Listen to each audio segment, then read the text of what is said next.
All right, YouTube, it looks like I started a huge debate online about the Mowry divorce situation, all right? And let me explain to you what I did. All right, Mowry just recently put out a small video about the way she is coping with her new life after divorce, right? So it got me thinking, it really got me thinking, all right, what's up with her ex-husband? I wonder how he's doing. And then it dawned on me that we rarely have a chance to ask men how are they doing after divorce, because a lot of times we get passed off as villains. A lot of times people just don't care what a man feels.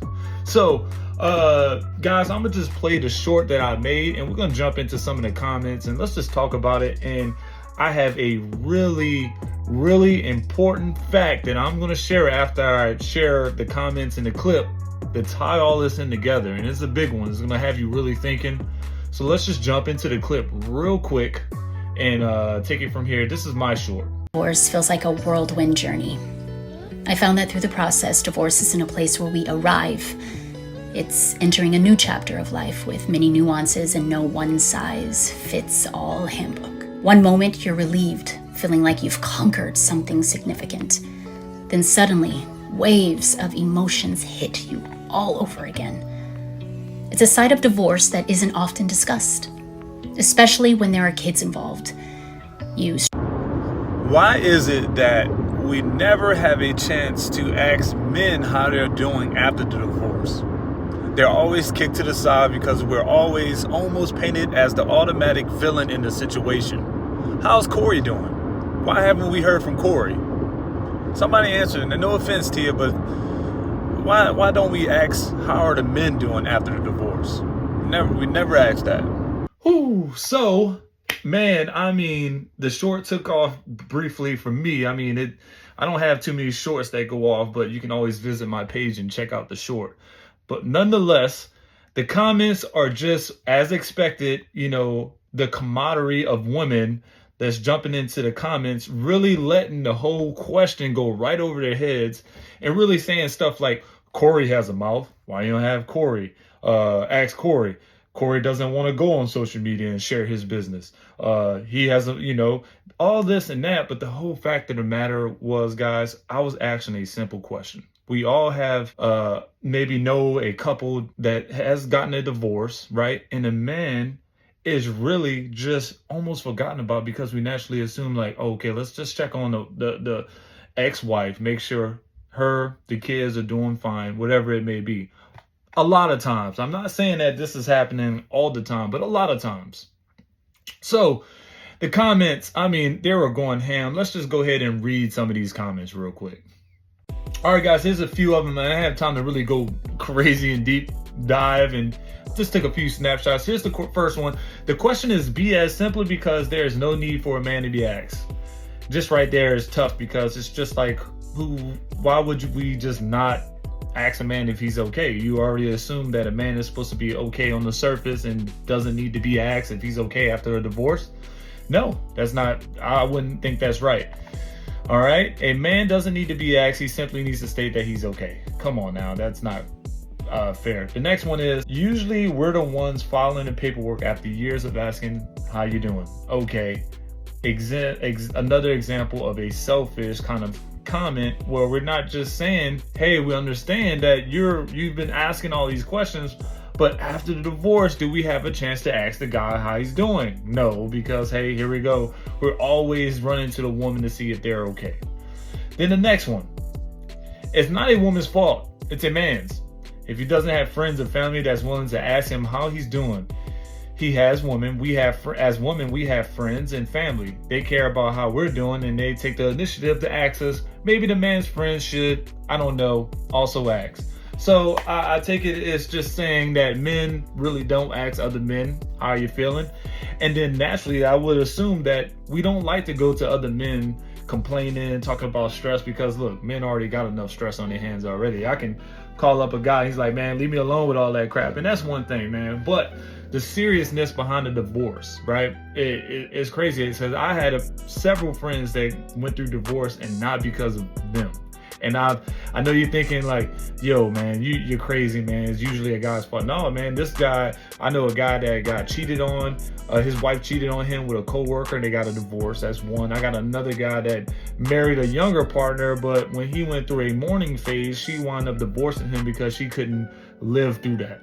And that's crazy. I know another guy whose wife was just an alcoholic and a physical abuser, and before he decided that he didn't want to fight back, that he would just leave and just find his own happiness. All right. And these are just all examples, but we as guys, do we really ask our male friends how they're doing after the divorce? That's a deep question. And if so, what does that look like? Leave your comments below for that one. All right. So the next one is, why don't you men ask each other? Us women check on each other.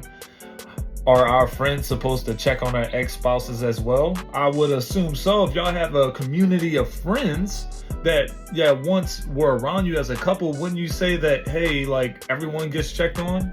But again, once that separation happens and you choose to pick sides, it's usually, a woman's always going to get the majority of the questions. Hey, are you doing well? How are the kids? How's the house?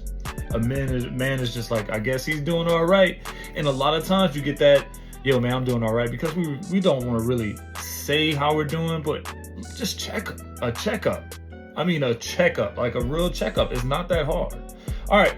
So after digging through all the weirdness and stuff and going on, I did have a few comments that actually gave me a little bit of hope that the whole the whole multitude of women that are in the comments going off are not just one-sided. There are some people that agree. This one, for example, it's because social media has convinced females a man isn't as important as she is. Social media has also devalued males like never before. It's all about slay queen and the independent, strong woman in a relationship who don't need a dude. It's sad. Men hold a lot more value than people think. It is important to let them know they matter and that are cared about, but in today's world is not a trend. Gave me a little bit of hope there, man. It obviously is getting a little bit of likes and traction, but yes, this one person made it right. We don't value a man's opinions or feelings anymore, and it's been like that a long time. So, just so recently, when the MGT, OW, the Red Pill that movement is really making men feel more self-aware that their value is more important, and we need to talk about it a lot more. Okay, so second comment that also gave me a little bit of hope. All of y'all saying that all the man has to do is speak and voice his feelings, know that even if he does, ain't nobody gonna listen. It's the point he's making here. In reality, very few people care about a man's feelings in a situation like this. I was just asking exactly that, and she would piggyback off my exact question. Hey, we don't ask because y'all really don't care, and it's really messed up, the amount of people and women that just don't care about a man's feelings, especially after the divorce. I mean, look, a divorce is major on both sides. It takes two to get divorced, obviously. Simple observation there. But what I'm saying is, two people can get hurt. All right, two people can get hurt. And it's just me to say macho and hey, do this, but man, anybody going through a divorce, especially after a decade, and you have kids, you have a household, you're losing this, and 9 times out of 10, you're going to get a man that's losing not only his marriage, his house, his kids, his family, the foundation that he's built. He loses all that and has to start back over a lot of times. I'm not going to say all the time, but a lot of times. All right.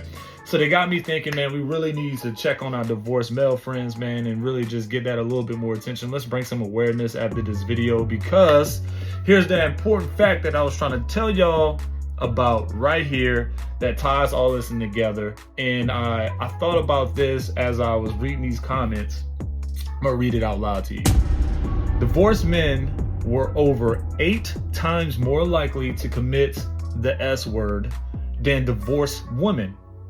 After taking into account other factors that have been reported to contribute to the S word, divorced men still experience much increased risk of S word than divorced women. This was a quick Google search, but it just confirmed what I was already assuming, that, guys, we just need to check on our male friends, because it happens. This can really push men over edge if we don't check on them just to make sure that they're just doing okay. A checkup, a literal checkup.